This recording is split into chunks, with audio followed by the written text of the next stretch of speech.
Well, hello guys, welcome back to another video. In this video we'll be talking about top 15 of the strongest currencies in the world. Now, I don't have any new banknotes or anything, which is why I'm making this video, and this is just a filler video, but maybe soon I'll get new banknotes, or maybe not. Now, first on the list is the Kuwaiti dinar. This is the strongest currency in the world. You know, I still cannot believe that I have the strongest currency in the world on my hands right now. Now, one dinar is divided into 1,000 fils. Now, fils is basically like the cents or centavos, as some people may call it. And Kuwait's central bank law explicitly divides the dinar into 1,000 fils. So these banknotes feature landmarks around Kuwait. You got here the Kuwait Grand Mosque, the Kuwait Towers, and the Liberation Tower. So now let's get into the next strongest currency, which is the Bahraini dinar. Now this is the second strongest currency, and just like the Kuwaiti dinar, they also divide 1,000 fils per dinar. So its subdivision is unusually large compared to currencies such as the dollar, which is 100 cents only. Let's move on to the next one. The third strongest is this Omani Rial. Omani Rial is divided into 1,000 baisa. Oman calls its currency a rial, despite the Gulf's currencies having a different exchange rate system.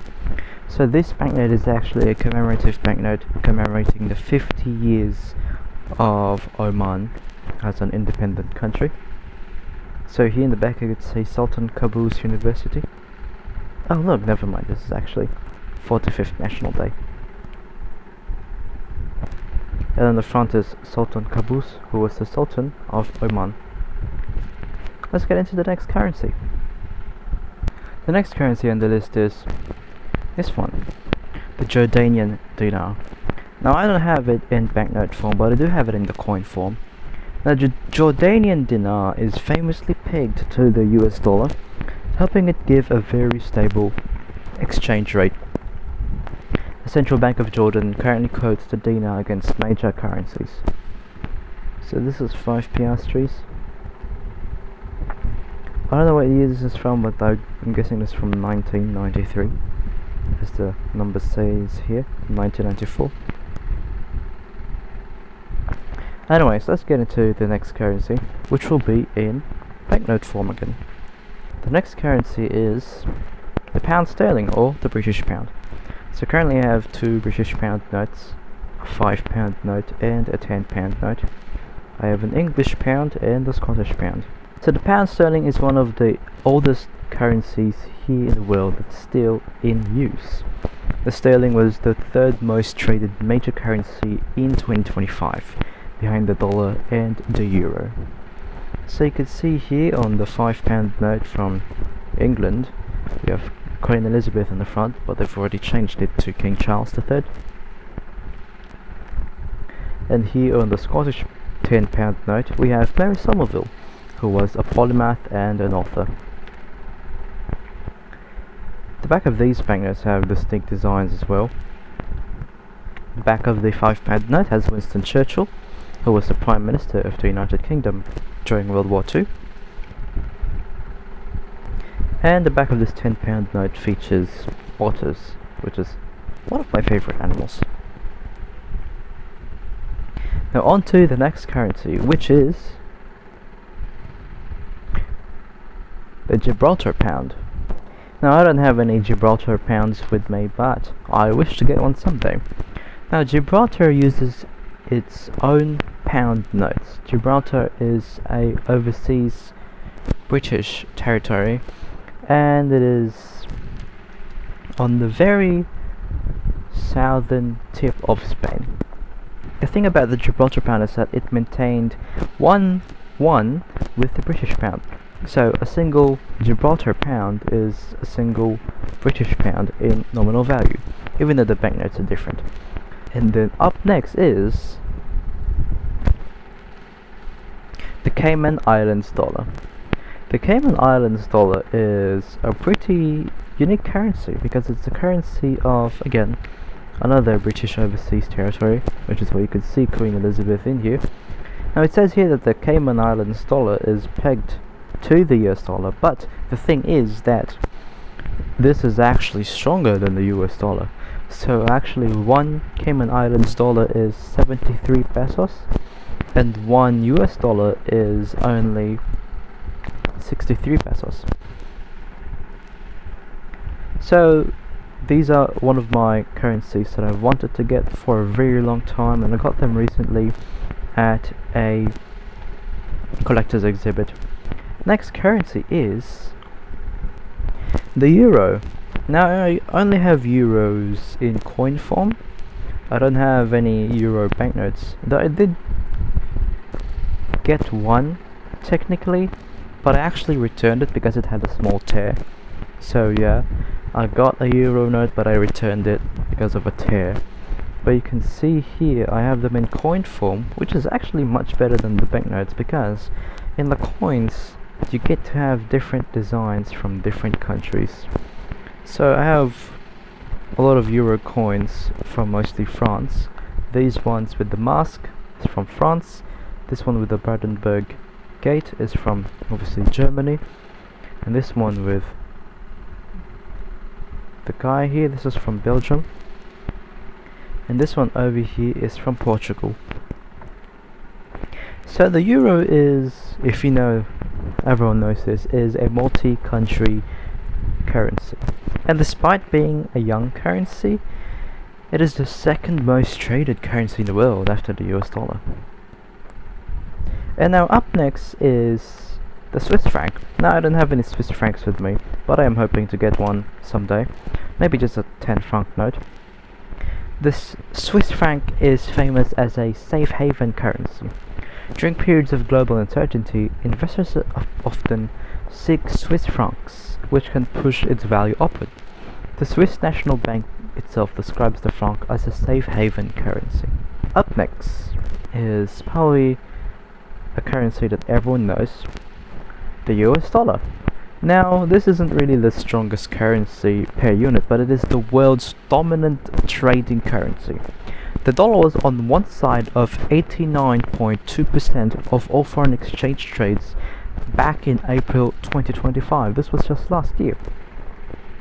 Now, this is my only banknote from the United States, but I plan to get a $5 note and a $10 note because, you know, why not? I find the currency interesting, and also I have more US coins than US dollar notes, so it's time to get myself another US dollar note.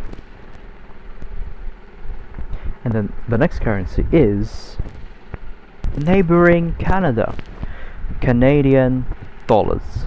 So these I have 35 Canadian dollars. Now the only fun fact here in my script is that Canadian dollars are, you know, polymer banknotes, transparent windows, yada yada yada. But I want to give you another fun fact about Canadian banknotes. They have this security feature that's called a laser diffracting lens or something. So basically when you look into here, you could see $5, like the dollar sign number 5. So let's just get, you know, laser, and it's pointed in here. I don't know if you could guys see that, but I'll just focus it on the table. I'm pretty sure you've guys seen this, and everyone probably knows about this, but you can see that it says $5, and then $20 has the same $20. Now, I've had these banknotes back in 2024, and you know, I'm glad that I got to keep their condition like this. And this is one of the banknotes that I've wanted to get for a very long time. This vertical $10 note. It doesn't have that cool security feature like the $20 note and the $5 note, but honestly, I believe it looks cool. Now up next, after Canada, is Australia, the one who pioneered the polymer banknote technology. Now Australian banknotes have been polymer since the 90s. The only polymer note that they issued for the first time was the $10 note back in 1988. After that, they actually still kept on using the paper notes until the 1990s when they introduced these polymer notes with a small window in them. And in 2016 they introduced a new series, which is this one. Now this $5 note I recently replaced because the security features here were disappearing, so I got myself a new $5 note, and I guess in the future I'd probably get a new $10 note because the security features are kind of disappearing as well. But this $20 note, I've had this since 2021. This has gone through a lot of stuff, and I was not really like careful with my collection back then, so you could see it's kind of like a wear and tear in here. But I'm not going to replace this because this is the only old Australian banknote that I have, and if I replace this I'm going to lose that. And the next currency in this list is the Bruneian dollar. So this is one of the most interesting currencies out there, and it's a strong currency because Brunei and Singapore have had a currency interchangeability agreement since 1967, meaning the currencies are interchangeable at par under the agreement. That's why we see sometimes Singapore dollars accepted in Brunei and vice versa. So, fun fact, let's bring Singapore in here as well. So in Singapore you could use Brunei dollars, and in Brunei you could use Singapore dollars. So either way, they all have the same value. 2 Singapore dollars equals 2 Bruneian dollars. Now, speaking about Singapore, Singapore's currency is relatively modest in unit value compared with the Gulf currencies, but it is one of the world's actively traded currencies. The BIS puts its share of global FX turnover at about 2% in 2025. So these are the Singapore dollars, and this is one of my favorite currencies out there. I love their polymer banknotes, but I also love Bruneian dollars. So I have like 3 generations of $1 notes here from Brunei. The oldest one, the I guess eldest, and the youngest. This you can see here is from 1983. This one is from 1996. This one is from 2011. Singapore dollars, they don't really have any, year on them, but if you look behind, you can see these symbols down there. They indicate which year the banknotes were actually issued, but I am not going to do that right now. It's gonna take up a lot of time. But these are one of my favorite banknotes or currency out there, especially this $10 note. This is my favorite banknote in the Singaporean dollars as a whole because it's red and white, and it kind of represents the country's flag. So that's the Brunei dollar and the Singapore dollar. And lastly, we have the New Zealand dollar. New Zealand has been using polymer notes since 1999. I believe they're the second country to adopt polymer notes after Australia. And what I like about New Zealand banknotes is that they incorporate both English and Maori in their banknotes, and obviously they have to because Maori people are the original people of New Zealand. So if there's any Maori people watching this, kia ora, and I really love your banknotes, absolutely beautiful. But it's kind of a shame that they only featured a single Maori person in one denomination. I believe it's the $50 note with Sir Apira Nangata.